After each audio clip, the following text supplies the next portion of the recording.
Hello everyone, today is the 22nd of July 2025. Playing with fire, Trump's dangerous push for lower interest rates is today's Jazz Dario Daily. There is no day now when we do not hear from either Lutnick, Benson, or Trump himself a verbal broadside towards the Federal Reserve, where, let's not forget, Donald Trump himself nominated the chairman. Why so much beef against Jerome Burns Powell?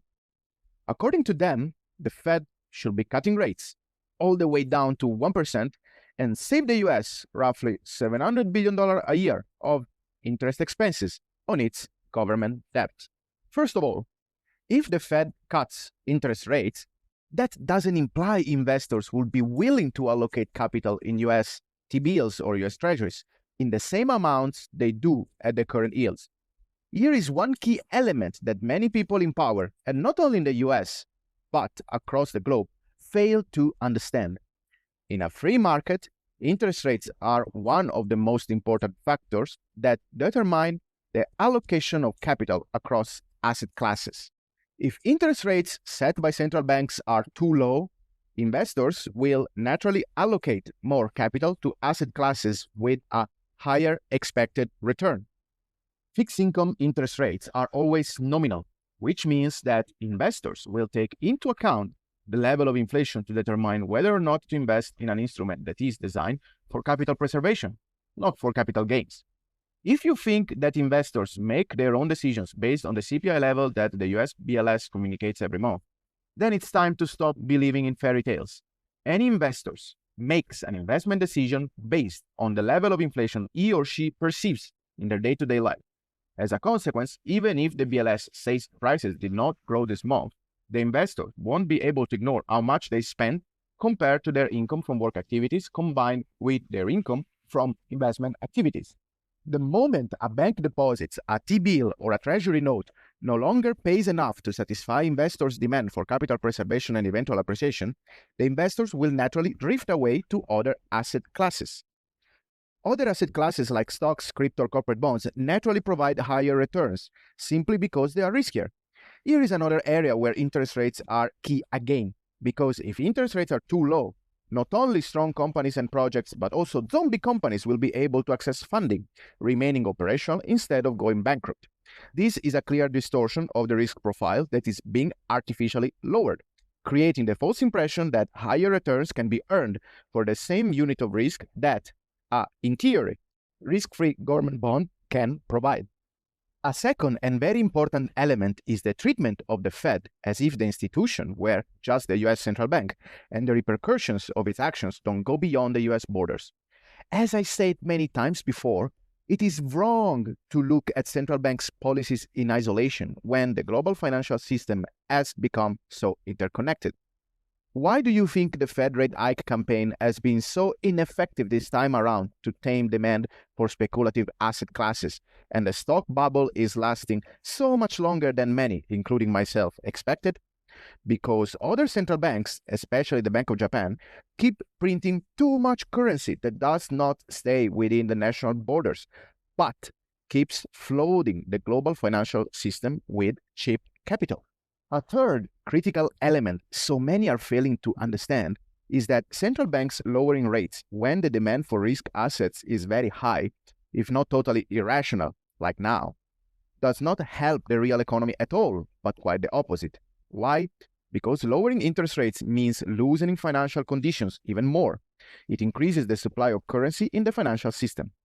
When stocks and other risk assets are such a powerful magnet for capital, lowering interest rates will counterintuitively be detrimental for the real economy because resources will be siphoned away from it towards speculative and unproductive assets, whose prices become more and more inflated compared to their real economic value.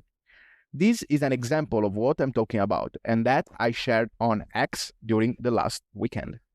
People who buy Nvidia now, I heard many did recently for the first time, usually expect a 20% return in a year. That implies a $1 trillion increase in market cap. Now, think about this. Will Nvidia be able to increase its real economic value by $1 trillion in 12 months? This without even considering that this company clearly doesn't carry a $4 trillion economic value by far, with roughly 150 billion US dollar of yearly revenues, of which a big chunk very questionable, and 36,000 employees. Putting this into perspective, if we use a GDP as a yardstick, Nvidia alone would already be the fourth largest economy in the world. All Mag 7 value combined is getting closer to the GDP of China, a country of 1.4 billion people. This is not overvaluation, not even a bubble anymore. This is simply stupidity and ignorance by the most about basic economics rules and math. Enjoy your paper gain, folks, but beware that likewise paper, this will quickly go up in flames as soon as a little spark will get close enough to set fire on them.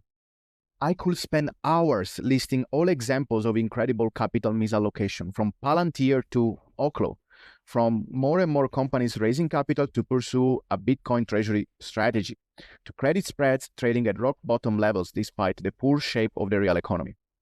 Now, what do you think is going to happen if, in the current environment, the US administration is successful in forcing the Fed to cut rates? We already saw what can happen just last year when Jerome Burns Powell agreed to cut interest rates, with the obvious outcome of pumping stocks heading into election for the sole purpose of supporting the Democratic campaign and undermining Donald Trump's chances of re-election. This is what's going to happen if the Fed caves and cuts rates as the current administration wishes. Stocks, crypto, and other risk assets will see a boost in capital inflow, distorting valuation even further.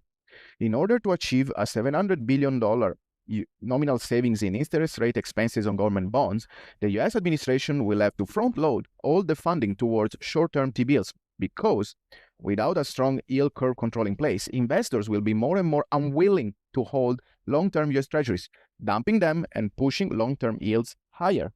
Other countries which have already decreased their total holdings of US debt from roughly 50% to 30% in just a few years will be even more motivated to look for more reliable foreign reserves alternatives. Gold, obviously, will be the asset that will see a pickup in demand as a result. Retail investors, despite their apparent bottomless appetite for risk assets, won't be eager to hold their liquidity in deposits or T-bills, which, in case of a sharp rate cuts, will be an even worse protection against inflation than what they are now. As a result, this will boost demand for very liquid but better alternatives, like silver. Fixed income investors who aren't infinitely foolish will compensate a drop in rates with an increase in demand for a higher credit premium to corporates if they wish to attract capital to raise or refinance debt away from all the more enticing alternatives I mentioned before.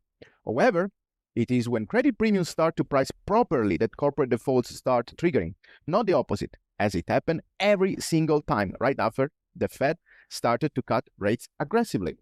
All in all, the US might be able to achieve a cost saving in government debt cost for a short while.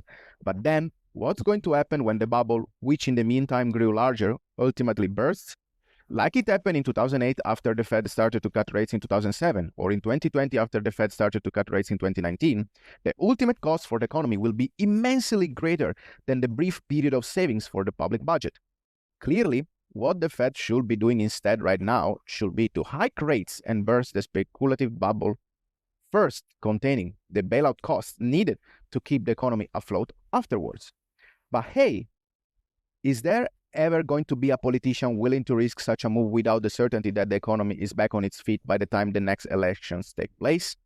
Of course not, especially in the West. This is why we can rest assured that the efforts to keep this bubble inflated as long as possible, with little to no benefit for the real economy, will carry on until this whole unsustainable structure crumbles under its own weight. Thanks a lot for listening again to my podcast today, for liking the video and subscribing to my channel, for supporting me on X, and for reading and commenting my articles on justdario.com.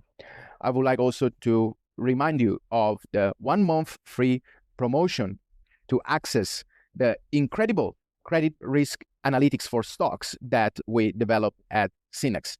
Just click on the link that you see here on screen, sign in, and you will get 1 month free with no strings attached. You can cancel anytime before anything is being charged to you. And hey, if you like it, it will only cost you less than the price of a cup of coffee every month for a year. Thanks a lot again, and I wish all of you a nice day.